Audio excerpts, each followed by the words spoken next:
Lesson 17, The Journey of the Soul. Beloved and holy friends, we come forth in this lesson to yet again remind you that all that you think, all that you see, and all that you do is not the result of that which comes to you, but rather that which comes from you. For always and forever, the world you perceive is uncaused, save by yourself.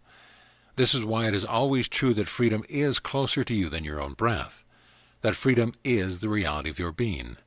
That freedom is that which is realized without effort. Freedom is realized when you decide to accept the truth that is true always. I and my Father are one. I am that which I am. You are consciousness. You are awareness.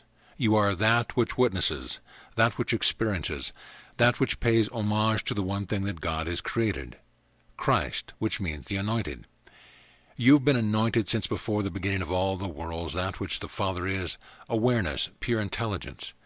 You have been anointed with the ability to choose that you would wish to perceive, and thereby imbued with the power to create.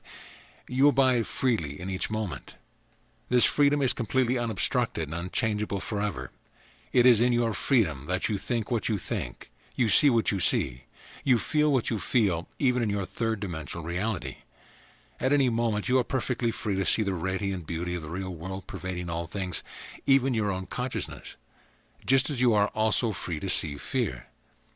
In our last lesson, we began to explore, by way of analogy, that which has transpired that brought you into the experience of being a spark of the divine, an aspect of the totality that brought you to the place of the soul. Then the soul condenses and falls into what you have called your physical world, and there you find yourself, right here and right now. Surely the product of your parents, surely the product of forces beyond your control. Yet the whole while you have remained exactly as you are, the witness, the seer, pure consciousness, the self. In this lesson we are going to speak specifically about this one life that you are living now. Beloved friends, in the moment prior to your incarnation, you were in existence, abiding with perfectly clear awareness within a state or quality or dimension of consciousness. It is true that even that was the result of choice made in the past, but we wish to speak in this lesson of this one incarnation. Before we do that, take a few moments to pause and allow the body to relax with a few deep breaths. Let go of any gripping in the mind. Let the things that need to be done sit on the shelf for a while. When you have done that, you are ready to continue. Beloved friend, imagine abiding without a physical body and yet having awareness. This should not be difficult, since you do it each night while you sleep. You do it when you daydream. It occurs occasionally while making love and while watching your television. In fact, each and every one of you experiences that quality of awareness several times during each and every day. When you forget yourself, that is, you forget your embodied existence. The difference being that in your world you come back to your senses, that is, you come back to embodied existence. Imagine, though, a state in which there simply is no physical form, and you are abiding as consciousness itself. Oh yes, you have awareness. Oh yes, you have form, but that form of energy has not condensed into the third dimension. You have friends, that is, you have other consciousness with which you are in perfect communication. Many of you that are reading this lesson are sufficiently evolved to have come into this life of yours now, from a state of consciousness that is quite peaceful, quite joyous. Communication with those which we would call friends is unbroken. It is consistent, it is respectful, it is loving, it is free. As you relax and read this simple description, what color or colors begin to come to mind? Notice them. Pay attention to them. What images seem to fleetingly flow through the mind? Notice them. Pay a moment's attention to them. For remember an ancient truth we once gave you. You cannot imagine that which you have not experienced, for imagination is the picturing in the conscious mind. That picturing must come forth from something. Mind as you know it can only picture what is or has been. It can find ways at times to bring it back into the third-dimensional experience, but that does not mean that it is new. As you were abiding in that state before coming into this incarnation, you were in relationships.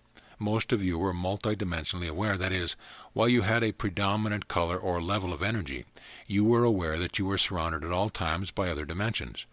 Many of you communicated multidimensionally, both with that of a higher frequency as well as that of a lower frequency. Many of you communicated with beings who were incarnated within the third-dimensional realm. Then there was a moment for each and every one of you when the decision was made within your consciousness, within your mind, that conditions were appropriate for you to again incarnate. There are many, many factors that attract the soul to yet another condensed into physical form, but the chief among these is the perception and thought that there is yet something left undone. There is yet some lesson you cannot be realized save within the physical domain. There is indeed a purpose that you, as a soul, would yet wish to fulfill. It is very true that some of you have incarnated because you felt compassion. That is, you looked upon the third-dimensional realm and saw its suffering, and yearned to bring light to this dimension in which you now find yourself. Yet even this stems forth from the reason or the perception that you must do something to correct what is occurring. That is a perception that many of you are aware still run you. As you look upon the world, as you look out upon your brothers and sisters, there is this compulsion, this need to get involved, to fix. There is a belief in many of you that if you take no action, that somehow you are belittled. Your sense of identity, your sense of being, is caught up with looking out upon the world, judging what is right and wrong, holding opinions about what ought to be done, and then often trying to persuade others to do it your way. So there you are. You are spirit, and yet you are soul. You are having a relational experience, and you are perfectly aware. Time does not quite exist where you are, for time is a unique and peculiar experience that is very much linked to matter or to the body. You abide in a timeless state. As you look upon the conditions, you are also aware of your connection with souls that you have known before that are currently incarnated upon the physical plane. You are aware of, you can sense the quality of a resonance of their consciousness with yours, that is, with the lessons you are longing to learn. A decision is made in your mind, not forced upon you whatsoever. In fact, we will share with you that the decision to incarnate need not have ever been made. That is, you are not compelled by some force outside of yourself to come into this dimension. Does that mean that you have made a mistake? No, not at all. There can be no mistakes in all of creation. Coming into body.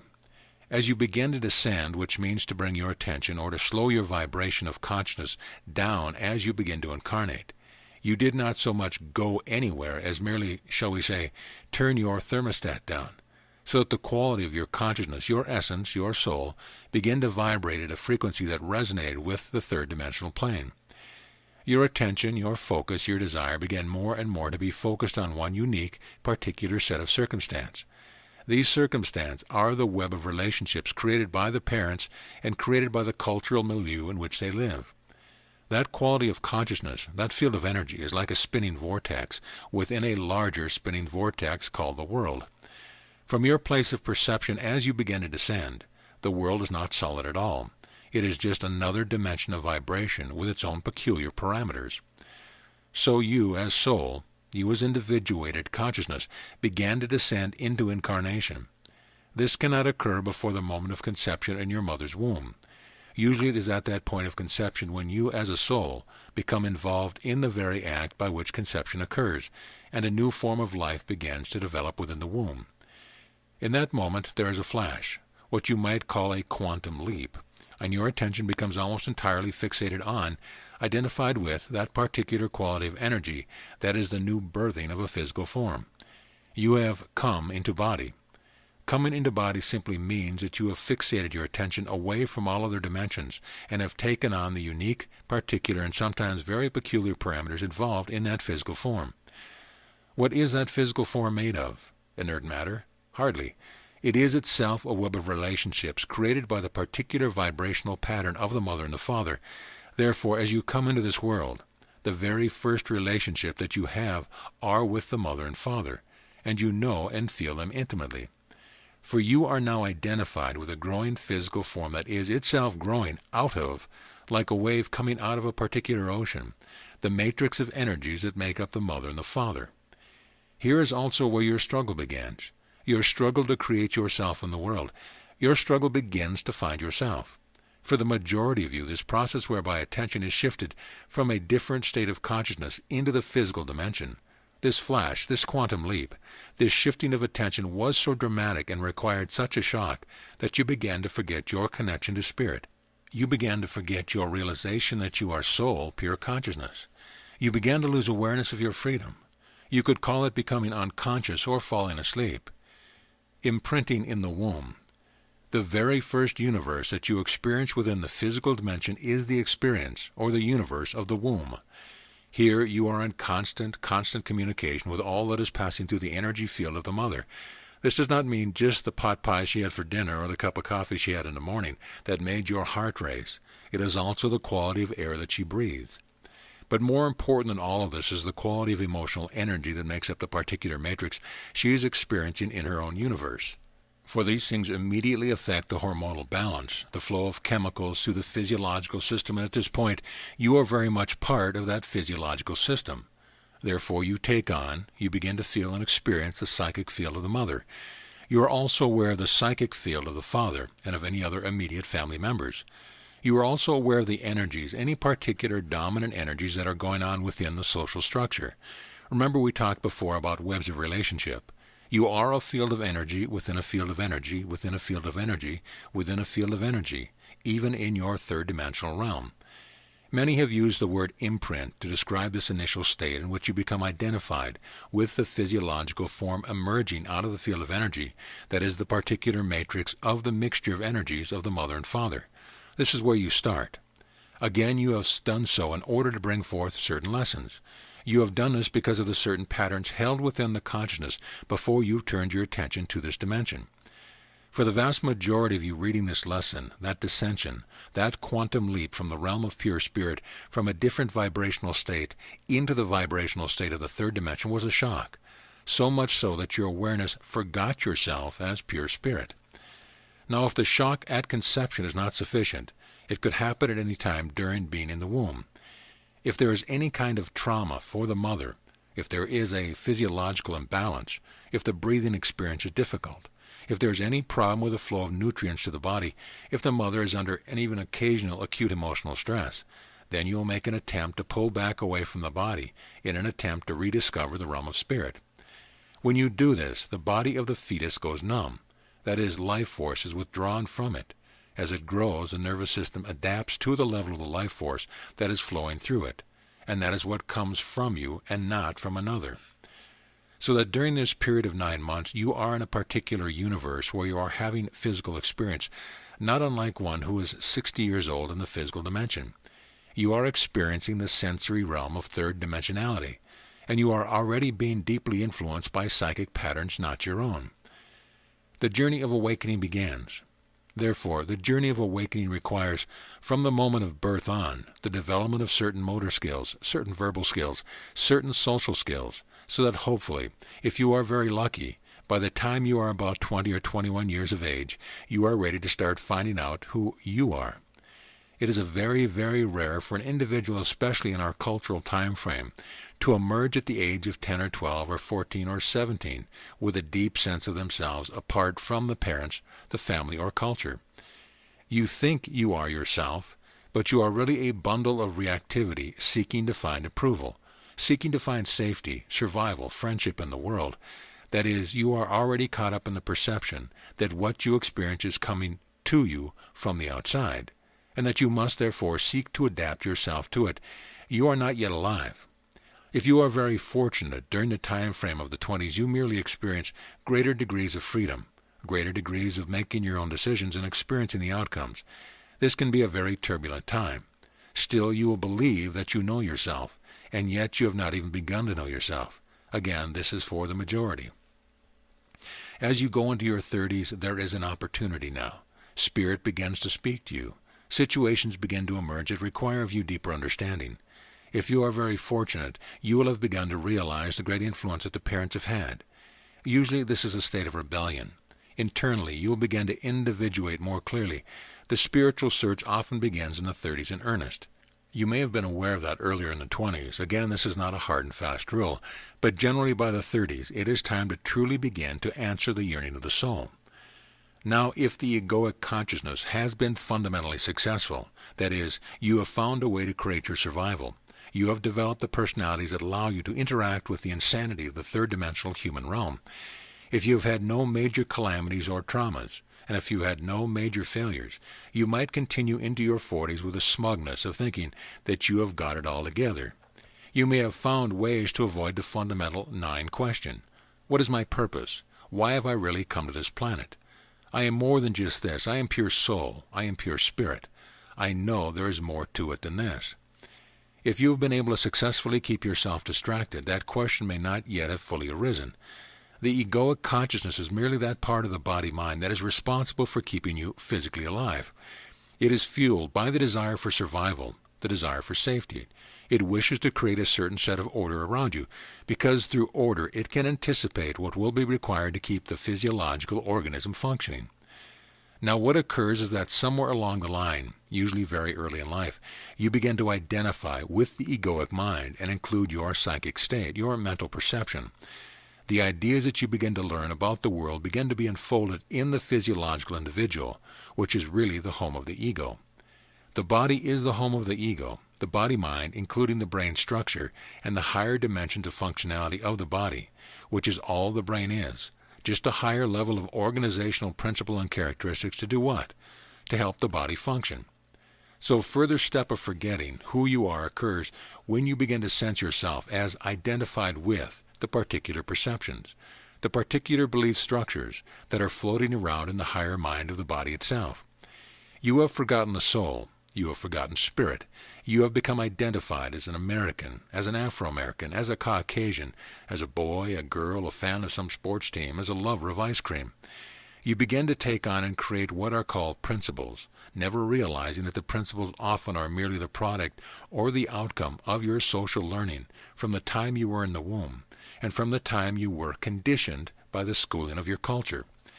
Many of you have gone so far as to believe that you are an Alabaman or a Washington or a Californian because someone has told you that is where you live. And though you have never found a boundary upon the face of the earth that says, here is California and here is Nevada, you have found a sign that someone has created, and you have read it and believed it. And you have created an identification with one small aspect of life. Many of you are only now emerging to sense yourself as a global citizen, something that transcends being an American or a Canadian or a South African or a Russian. So you begin to sense this process whereby you keep making yourself smaller and smaller, smaller and smaller, taking on psychic patterns from the parents, from the peers, and from the society around you. The spiritual path begins when, for some reason, something begins to whisper to you, this is not who you are. This is not why you have come. You have come to heal your sense of separation from God. You have come to realize the truth. Ego consciousness, then, begins with the shock at the moment of conception that brings your attention to be completely fixated on, and as the physiological form beginning to emerge from a certain web of relationship. This begins to color your vision and color your understanding. It gives you your unique individuality in the world. As you grow, as you emerge, as you move through certain experiences, you become colored by what you have had to do to survive. You become colored by the psychic imprints of those around you. You think you are thinking your own thoughts, when what is often the case is that you are merely parroting all that has come into your computer bank, into the brain, and into the body. Now it is quite true that this all began because there was a resonance between the web of relationships of the parents and of the society, and where your own unique quality of consciousness was prior to birth. In this sense, karma can be said to exist. Karma simply means action, the effect of, so that when you drop a pebble in the pond, you create a certain ripple. As long as you continue that ripple by dropping the same pebble into the pond, you get the same results. And part of those results is a need to be identified with only this vibrational field of energy called physicality. Until you decide to change the momentum of the ripples you are creating in the depth of the mind, you cannot begin to ascend from the third dimension. The desire to do so is always within you. That is, it may be dormant, but the desire to know God must necessarily be within each soul, since God is your reality. You have fallen asleep, and at some point there comes the urge to awaken. When it comes, it is unmistakable. The fireworks may not occur, but a shift happens within your being, and you know that you can never return to the way it was. You can never again pretend that life is only what you see through the senses. Your soul begins to speak. Now the soul begins to speak. The connection that was once lost begins to be reestablished. It was really never lost. It was just forgotten. It was suppressed.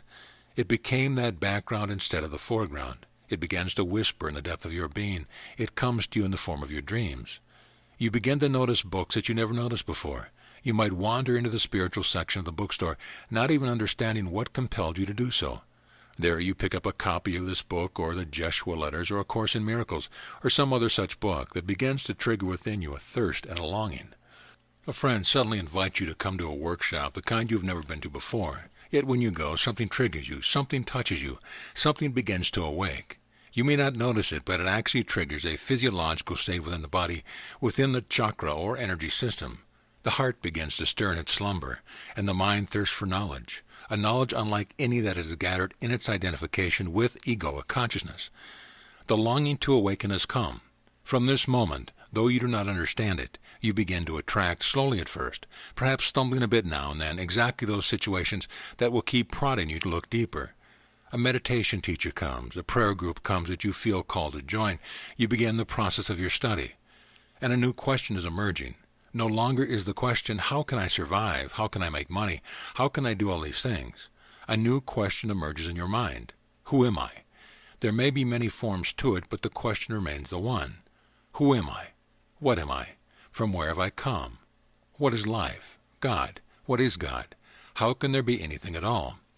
These questions begin to stir in the mind. Often they first make their appearance in some form around the age of 10 to 12 as you enter into a stage of life that is your first taste of individuation. Just like when a child was born and it began to sense that it was other than the mother's body. At around age 10 or 12, you begin to sense that you are other than the mother-father. Then there is something you want to think for yourself and be for yourself. Often these questions will begin to come. This is the first stirring. Usually those questions are not attended to. There is much else to do. You still need to learn to think. You still need to learn to drive a car. You still need to learn to balance a checkbook. Later, those questions occur again, generally in the early to mid-20s. But again, the momentum is to become established as a physiological being, and so the questions are suppressed. Into the 30s, and most definitely by the 40s, those questions begin to press up upon the consciousness. You know how to make money. You know how to balance a checkbook. You have done these things in the world. You have had sex. You have baked cakes. You have thrown birthday parties. You've gotten drunk. You've done it all, but something else is gnawing within you. This is also a point of great challenge. You ask yourself, what will I be committed unto, love or fear? Will fear run me? Will the very principles that I have identified myself with and have utilized to ensure my survival, my ordering of life, will these things become more important than realizing the self, awakening the Christ within? Dismantling the blocks to spirit. For you see, awakening requires a dismantling of the structures of consciousness by which you have been ordering your perception of the third dimension. Ultimately, to truly awaken completely requires the dismantling of very subtle, deeply embedded patterns of perception that were already making up the soul prior to your incarnation in this life. The slate must be wiped clean, so that all that remains is the reality of spirit, with no filament or trace of egoic consciousness left. That is not an easy thing to do, yet it requires no effort save the effort to love. Love is the great healer. Love is what erases the imprint in the depth of the subtle soul. The patterns that you brought forth with you as a soul is like a magnet. That is, they attract energy states in the physical dimension experience that are resonant with those patterns. Often when you say, fall in love, it is just that you have come into contact with another field of energy that happens to fit, hand in glove, with the very pattern of consciousness that you carry in the depth of your being. Old memories of other incarnations are triggered when you visit a certain physical location, and the emotion feels so good and warm in your heart you think, surely this is where I must live on the planet. This is with whom I must spend my life. Yet all of the emerging is a result of your karma, that is, the pattern and the effects that have come from these patterns. Awakening does require vigilance. Awakening requires that rather than merely going with the reaction of the third-dimensional being, you begin to question, you begin to observe, you begin to feel, you begin to think more deeply. You begin to engage yourself in some form of spiritual practice, whether it be meditation or prayer or something else. All of these things are modalities which interrupt the momentum of being caught up in the third-dimensional experience.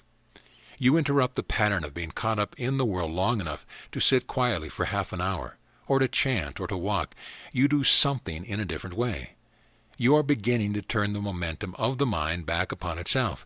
You are beginning to become self-observant rather than world-observant. Now, for all of you that would like to quicken and hasten the process, the answer is very simple. Spend more time becoming self-observant. less time being concerned with what is going on in the world, and no time blaming the world for your state of being. Not parents, not society, not God, but owning. Assuming complete responsibility and power. Here is an important word that we will share with you. You have heard it many times before. But when you truly reach the point of assuming 100% responsibility for what you think, what you feel, what you see, and what you experience, this creates a quantum leap in the other direction. It creates a quantum leap toward self-observation, toward the freedom that you are seeking, toward the healing of the soul, toward the realization of your purpose, toward awakening. Without it, the spiritual journey never quite gets off the ground, literally. You never quite ascend, and you cannot ascend without the assumption of complete responsibility. You must extricate yourself from the psychic enmeshment with other webs of relationship in the sense that you have come to perceive that they are causing your decisions. In other words, you must assume power. You are well aware of those in your third-dimensional reality who assume power. You sometimes love them or loathe them, but they are powerful. Can you assume the same power in your own life? Can you come to look at your beloved, if you are in a relationship, and say, you know something, this being is not causing how I feel. This being can never fulfill me. This being has nothing that I can extricate from them in order to fill up my sense of lack. I am alone in my journey to God, for I abide alone in God. That is, I am an individuated spark of divinity. It is within me. The kingdom of heaven is within me. What I am seeking is within me. What fulfills me must come forth from within. This is why once I said, if you do not bring forth what is within you will destroy you. If you bring forth what is within you will save you. If you do not bring forth what is within you, and what is within you is love, is Christ, you will feel burdened and unfulfilled. Usually most human beings go through their entire life with a sense of unfulfillment, lamenting what the world has done to them, lamenting a decision and choices they have made in the past. They've become burdened by what is on the outside, along with what is in the past, and eventually the body dies, the spirit withers on the vine. At death, another quantum leap occurs that is shocking as they discover themselves to be popped back into another vibrational state that often triggers great fear. Very few beings upon your human plane have entered death consciously. It is indeed time, even for those of you that are reading this lesson, to simply make a decision. I will enter into the transition called death with deliberate consciousness. I will make sure by beginning now that I carry no resentment, that I have forgiven everyone of everything, and as the body does enter that state, I will release the world and require nothing of it. I will not long to run off into freedom, but I will experience death consciously. I will notice the subtle energy changes as I flip from this dimension into another at the speed of light. Beloved friends, come to understand at this stage of our journey together the true immensity of who you are and what you are. Understand that you are not so much dealing with things in the world as you are dealing with patterns of energy that reflect in some way what is already occurring in your consciousness.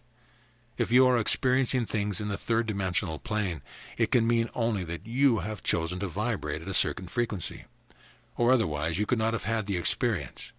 You could not have the experience of running into a wall with your body unless you are vibrating at the same rate at the wall.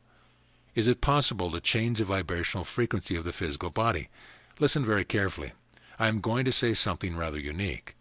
No, it is only possible to change the vibrational frequency of your consciousness, out of which the body has emerged. Turning inward. This requires a turning about into the seat of the soul, a changing of the momentum of consciousness, not outward but inward. Not as an escape from the world. It is not something you have to do all day every day, but you spend time in prayer and meditation. You spend time in forgiveness. You spend time breathing and relaxing. You begin to allow changes to occur in the choices you are making, so that they come more into alignment with your growing understanding of yourself as a creator, as a soul. You begin to change your environment. You paint the color of the walls of your bedroom a different color, that which brings a sense of pleasantness to you. You change your physical environment completely by moving into a different apartment. Many of you know perfectly well that often it means a changing of a relationship, and initially this does make sense.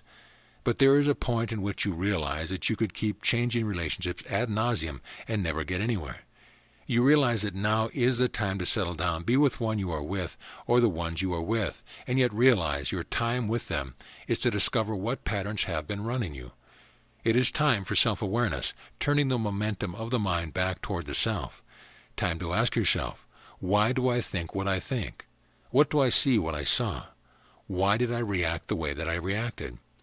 Eventually the soul that is truly committed to awakening does not flee uncomfortable situations until it believes that it has fully extracted all the wisdom that it can. There is a way of knowing when that occurs, and we'll get to that later. In short, when there is just a quiet sense of peace, and you can look upon the players in the experience you have just had with perfect equanimity, and see them as perfectly innocent, and you detect that there is nothing in the body that is not at peace, the heart is not racing, the shoulders are not tight, you truly understand you are not in fear. Then it is time to move on. If there is reactivity in the mind because of anything that emerges in your relationship with your brothers or sisters, rest assured, the lesson is not complete. If your principles have been violated, rest assured, there is much to be learned. Remember always that all events are neutral.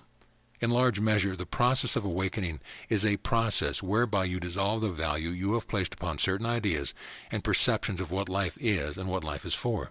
Yes, there are times when you will be troubled as you come to realize that what you thought the world was for and everything you have been putting your energy into means nothing.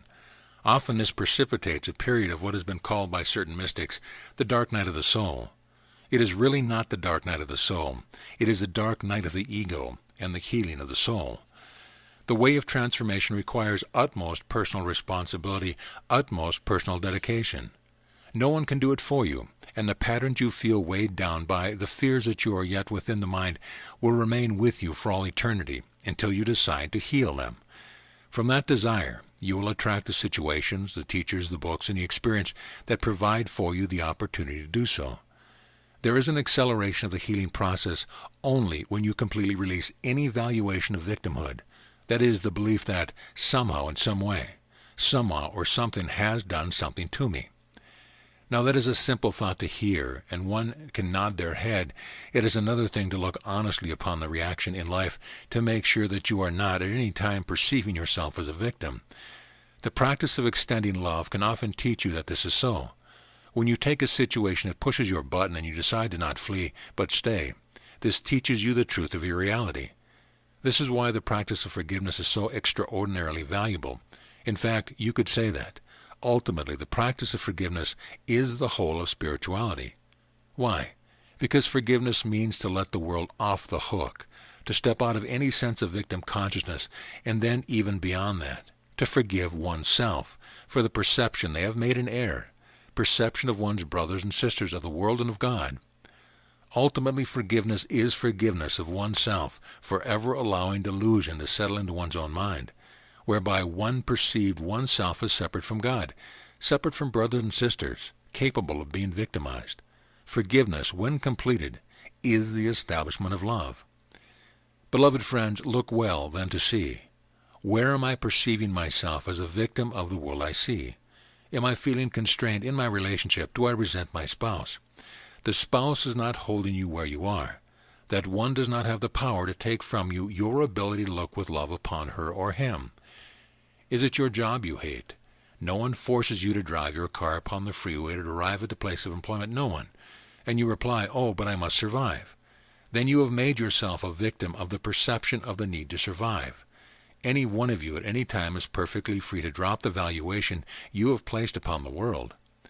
I was once criticized by dropping the valuation that my particular society had sought to implant within me, the valuation that said that a son should follow in the footsteps of the father, that if the father is a carpenter, then you have got to take over the family business.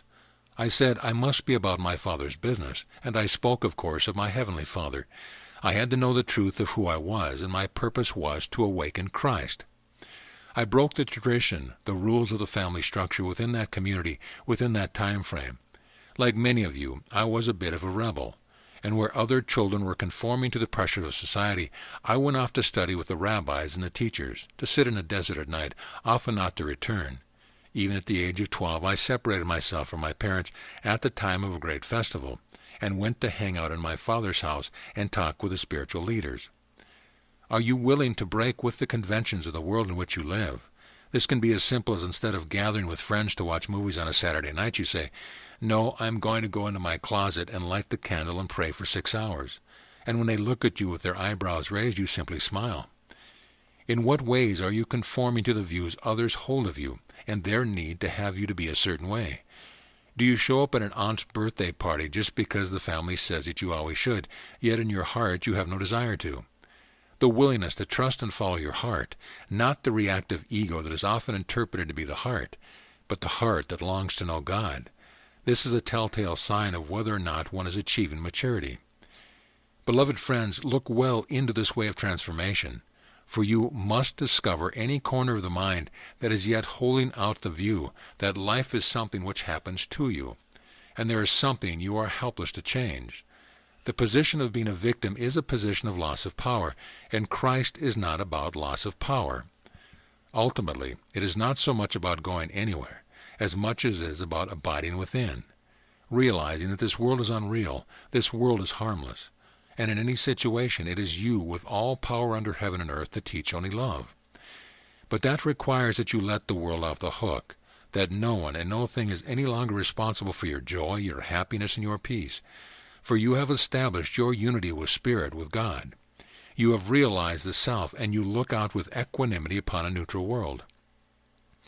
And as this physical universe fades from view for the first time, within you will be no compulsion to avoid or to enter it, for you will be free, free even as you walk this earth.